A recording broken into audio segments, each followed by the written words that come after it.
Hello again and welcome back to Illegally Cited. This is BGFH. Otherwise, you may notice, also known as Jesse Anderson. I am back for a quick channel update and just a couple of other updates and things I wanted to talk about really quick. So the major reason that I'm releasing this video is because some stuff has happened over the weekend that I have been trying to figure out how to fix, and I don't think I can fix it, at least until Google actually does something to make it make things work differently or work better again. So here's what happened. You may notice if you visit the channel, typically the channel name is Illegally Cited. That's what I started it as, and that's what it has been.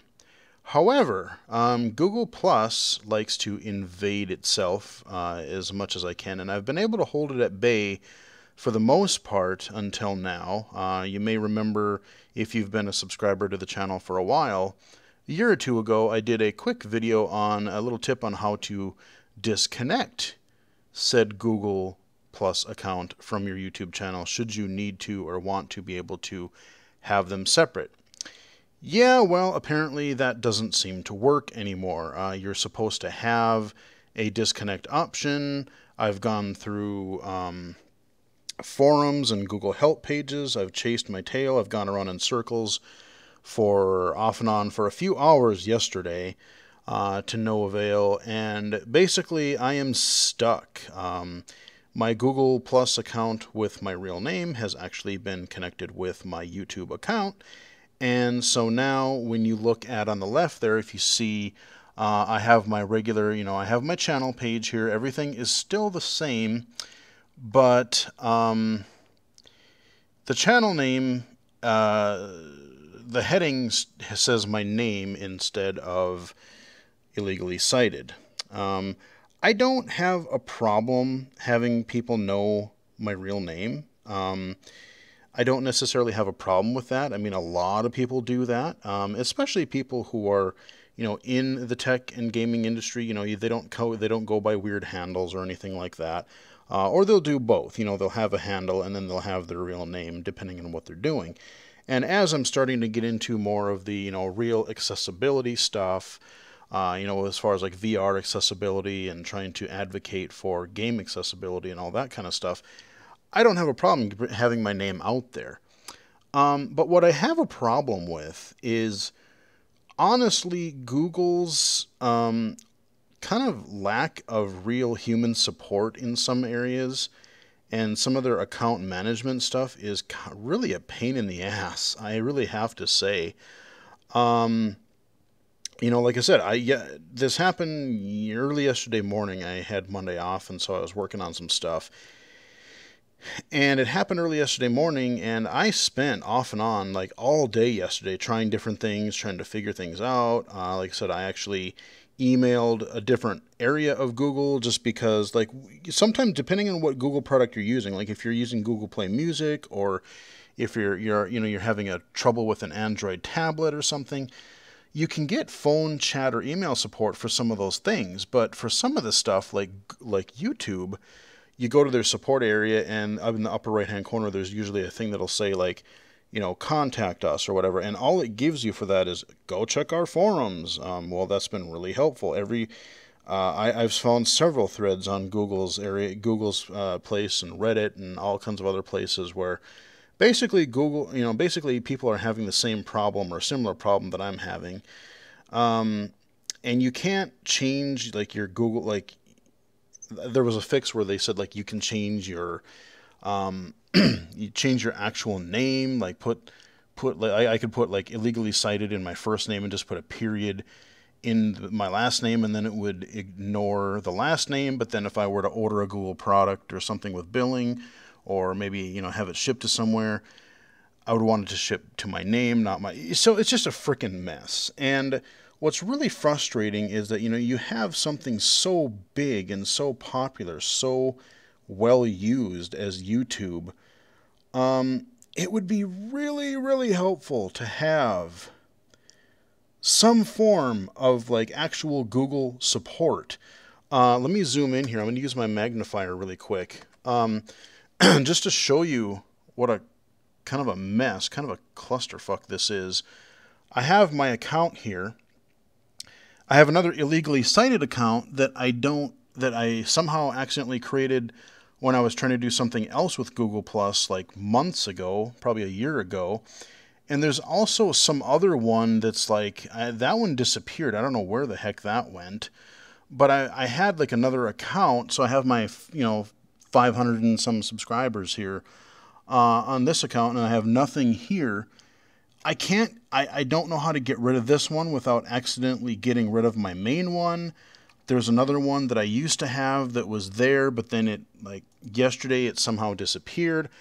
I don't freaking know, but like I said, there's really not, like, and I don't, like, I've looked at forums and I've tried to follow different steps and I've tried different things. There's supposedly some other, like, business account thing that you can make a business account and then tie your YouTube thing to a page instead of your actual Plus account, but it's a freaking weird, you got to email some thing, and I don't know.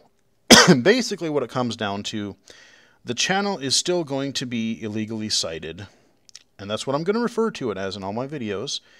As of now, you can still go to youtube.com/illegally cited if you want to go there. I don't know if that's going to break.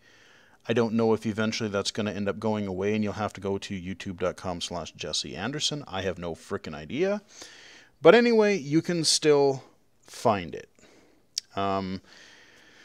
So just for any people that are, like, I kind of wanted to just give you guys a channel update on that. And I wanted, like I said, I kind of wanted to rant a little bit about, because like I said, it's really, really frustrating when you keep going around and around in circles.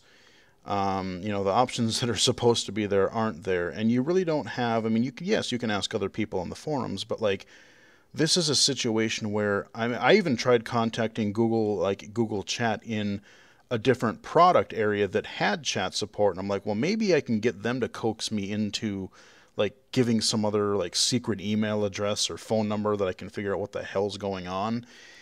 But no, they're like, well, here's a link, and here's another link. I'm like, yeah, I looked at those like 14 times yesterday. That doesn't help, thank you, but no. So, like I said, it's just, I find it really, really frustrating. Like, I like Google products. Like, I love using Google. I love YouTube. I love Google Play Music. I got my Google Air Freshener, I mean Google Home, that I'll try to get reviewed on the channel at some point. I like a lot of what they do, but like I said, you really have to stand behind your products and actually give people support when maybe they need it. Not just for things, oh, well, we'll get some support here, but not here. Like, no, if you release a product, you should support it in some, decent way, like through yourself. That kind of bugs me. And especially since, like I said, I've seen many, many people baffled and complaining, and like I said, I've heard of people accidentally like, my worst fear for this is, like, it's not the end of the world. Like, yes, it doesn't show illegally cited. It says Jesse Anderson. It says my name. It's not that that's the end of the world, but like I said, if I try to change it, I've actually heard of people mistakenly, when trying to do that, they've deleted their accounts by accident, or they deleted their YouTube channel, and then their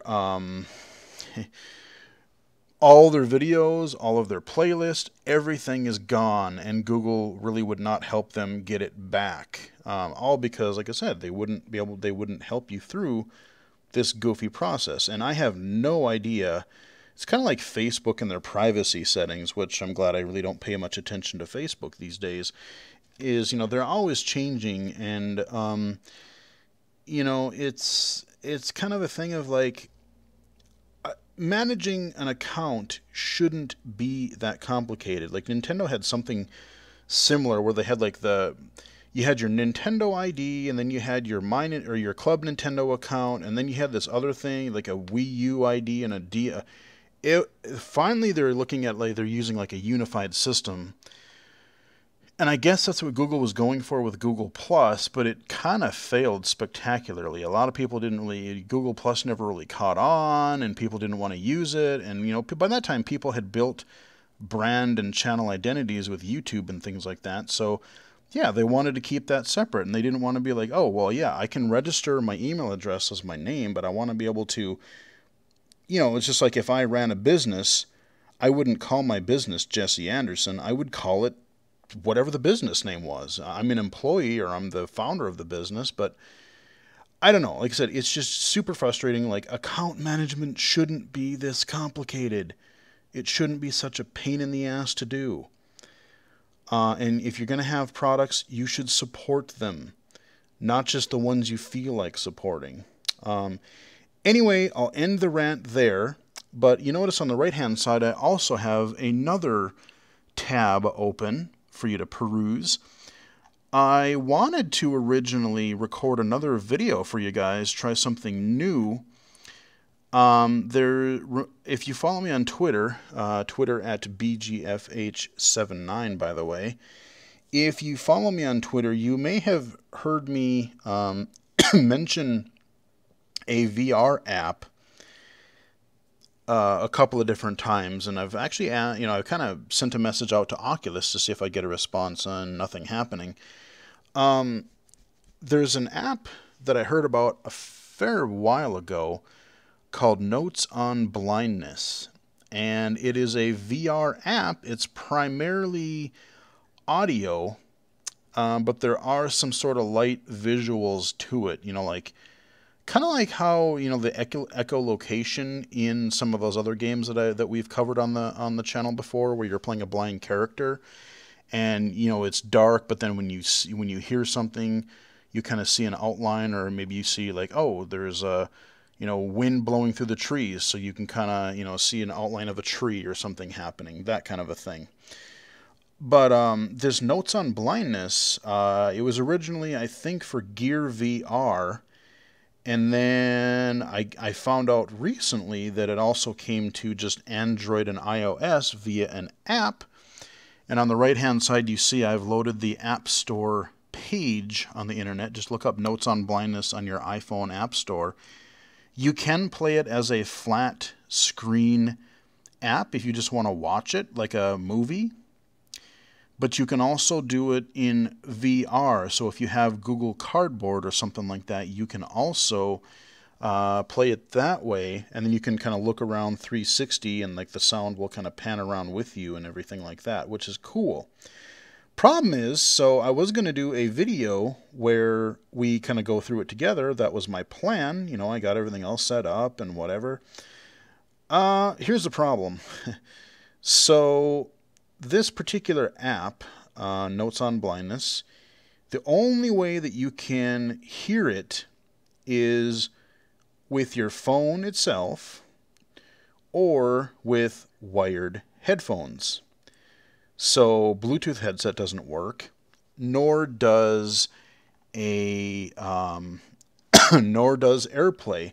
So I had tried to, mirror it. Boom. I mean, the visuals worked fine. I got it up and had my little my Knox Next VR cardboard next to me handy, and tried to start recording. I'm like, I don't hear anything for a blindness thing. You'd think there would be audio. And I tried it over a Bluetooth headset just to see if I could get that to go. And nope, the only thing that I could do is plug in my little lightning to headphone adapter on my iPhone 7 and only do it over wired. So I didn't watch the whole thing because there's different segments of it. Like he starts out talking about how, kind of how he hears the world around him, and just kind of observations on like how blind people perceive things differently. And the second one was on weather, and like, oh, generally people perceive a nice day as, oh, it's sunny, it's a blue sky, it's calm, it's nice. But what he thought was a nice day is like a windy day, or maybe like a rainy or stormy day, because then the wind and the rain and whatever can actually make sounds in the environment, that kind of a thing. So, kind of a neat perspective, and there's some really good sound effects and stuff in there. I left off on just started the third one where he just started talking about like one of his first what do you call it, like panic moments in blindness. So I'm kind of curious to see what that is. What I'm hoping, though, I'm hoping that this does eventually come to Oculus Rift. I'm hoping that it will, so that maybe I can do it natively through there and I'll be able to capture it and we will be able to watch that whole experience together. Because, of course, this is a blindness, low vision channel, and I think it combines a couple of really cool ideas. Virtual reality and a different way to perceive it. Like for most people, you're really primarily looking at audio or listening to audio, and then you have a little bit of visuals as a supplement. And the one problem that I do have with the app, and if you want to try this for yourself, you will need some sighted assistance, unfortunately.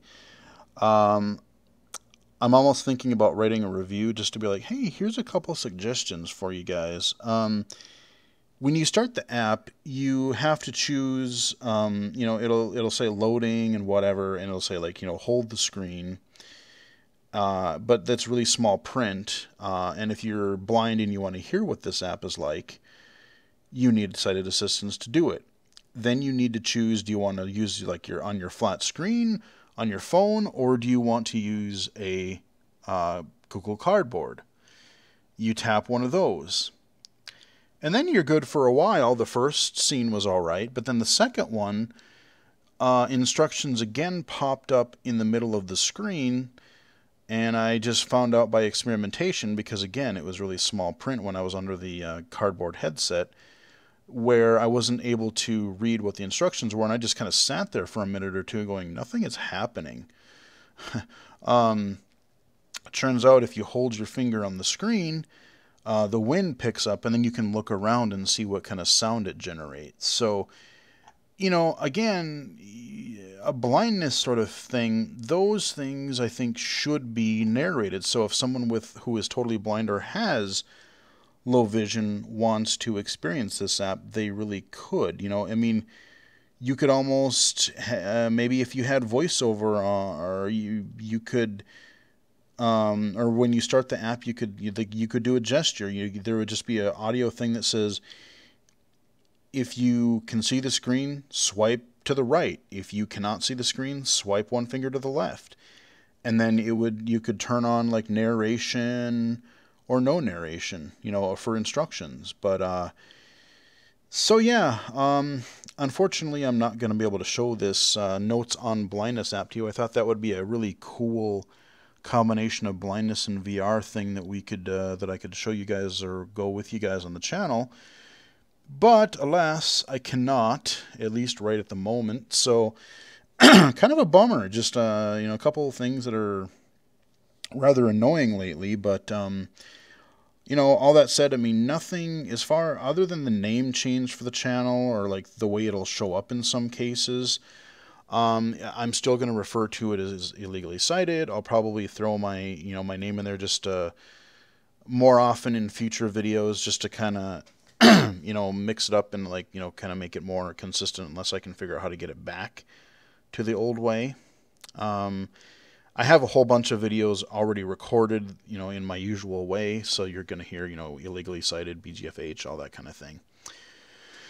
But otherwise, aside from the stupid, on my end, the name change for the channel title and like some back-end stuff as far as how Google Plus goes, you guys shouldn't notice anything other than that little title change. So far, youtube.com/illegally cited does still work. I tested it about 10 minutes ago. And yeah, I just wanted to give you guys an update. So if you did see something a little bit strange, like, wait, why did this change and stuff like that? And like I said, just felt like ranting a little bit, and wanted to give you kind of guys a heads up on the good and bad with this Notes on Blindness app, because it was something that I really wanted to check out in general when I heard about it. It's like, oh, blindness, we got a couple games with blind main characters, and now we're getting a VR experience that has a blindness focus. Yeah, let's check that out. But I can't show that to you at this point. hopefully in the near future-ish, maybe it'll come to Oculus Rift. I guess that's sort of another thing that's frustrating is like everything is either coming to Gear VR or PlayStation VR, or even a lot of things are coming to HTC Vive. And they're exclusive to those platforms. And people were complaining, early this year about how, oh, Oculus is going to get all the exclusives. Not really. There's a lot of stuff that I really want to try that just isn't coming to the Rift, and it's frustrating as hell because I love the Rift.